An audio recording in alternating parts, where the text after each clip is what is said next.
यहाँ पे मौजूद हैं पिपरा रामलाल के प्रधान इरशाद अहमद साहब। मैं उनसे जानकारी लेना चाहता हूँ कि ये जो डिमोलाइज किया गया है, यहाँ पर मदरसा और मस्जिद गिराया गया है, इसकी क्या सच्चाई है और क्या है, किस तरीके से यहाँ पे जो जिसने ज़मीन दी थी उन्होंने, किसी का कहना है कि उन्होंने वक्फ किया था।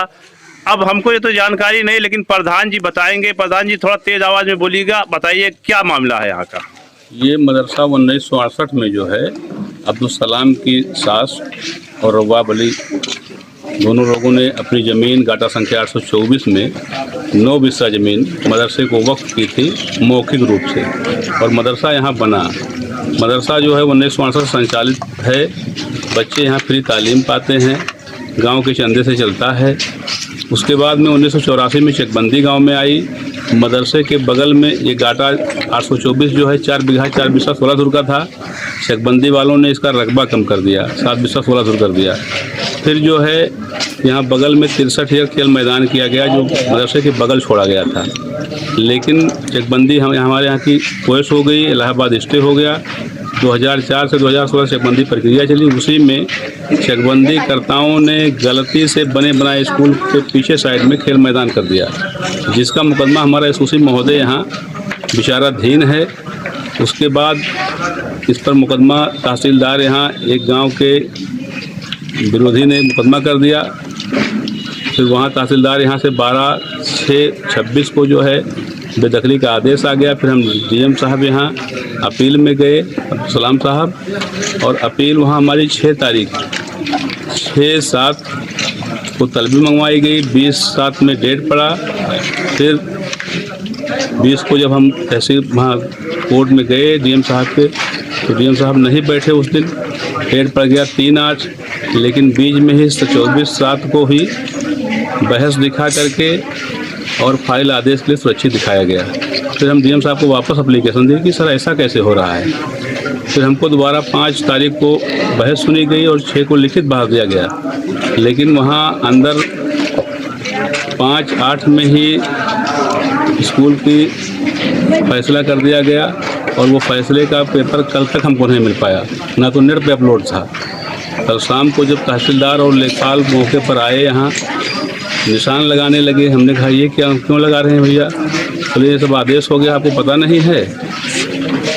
सुबह सैयदा खातून, लालजी यादव और तमाम लोग जो है प्रशासन से रिक्वेस्ट किए कि सर हमें मौका दे दीजिए, आपने कोई नोटिस नहीं दिया। हम भी रिक्वेस्ट किए, लेकिन कोई बात हमारी नहीं सुनी गई, जिससे हम लोग बहुत दुखी हैं और मदरसा डिमोलिश कर दिया गया। अब यहाँ बच्चे जो पढ़ते थे वो कहाँ जाएंगे? यहाँ बच्चों की भविष्य खराब हो जाएगी।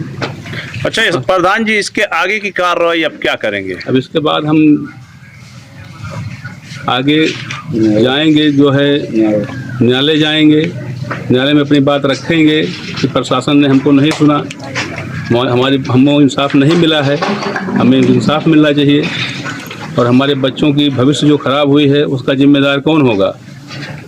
यहाँ विधायक जी सैयदा खातून आई थी और बड़े बड़े नेता आए थे, तो उन्होंने प्रशासन से कुछ कहा या नहीं? उन्होंने प्रशासन से बहुत रिक्वेस्ट किया कि सर शाम को भी आपने सूचना दिया है और सुबह जो है आप डिमोलिश करने पहुंच गए हैं फोर्स के साथ। सर ऐसा ना कीजिए, ये गलत है, न्याय संगत नहीं है, आप हमें समय दे दीजिए।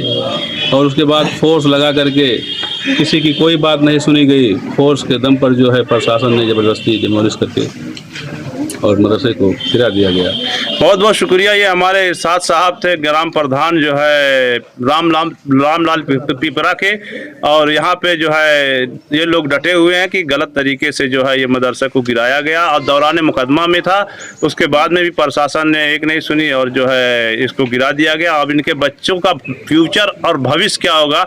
जो यहाँ पे पढ़ते थे, लिखते थे, वो कहाँ जाएंगे सारे बच्चे? और कोई कुछ 450 बच्चे बता रहे हैं, 450 बच्चियाँ यहाँ पढ़ रहे थे, जो फ्री तालीम पा रहे थे, गांव के लोगों से चंदा से पढ़ रहे थे। अब वो बच्चे कहाँ जाएंगे, कहाँ पढ़ेंगे? उनकी भविष्य बर्बाद हो जाएगी। प्रशासन को एक बार इन लोगों की बात भी सुननी चाहिए थी, और खास करके जब यहाँ पर विधायक जी प्रतिनिधि, जीती हुई विधायक अगर आए, तो उनको भी कुछ सम्मानजनक उनकी बातों को भी सुना जाना चाहिए। लेकिन यहाँ पे कुछ मौजूद हैं लोग, देख लीजिए यहाँ पे जो है इनको बहुत दुख है इस मदरसे के गिरने से, और इस मदरसे को गिरने के बाद कई बच्चे जो है तालीम से बहुत दूर हो जाएंगे। 450 बच्चे तालीम से बहुत दूर हो जाएंगे।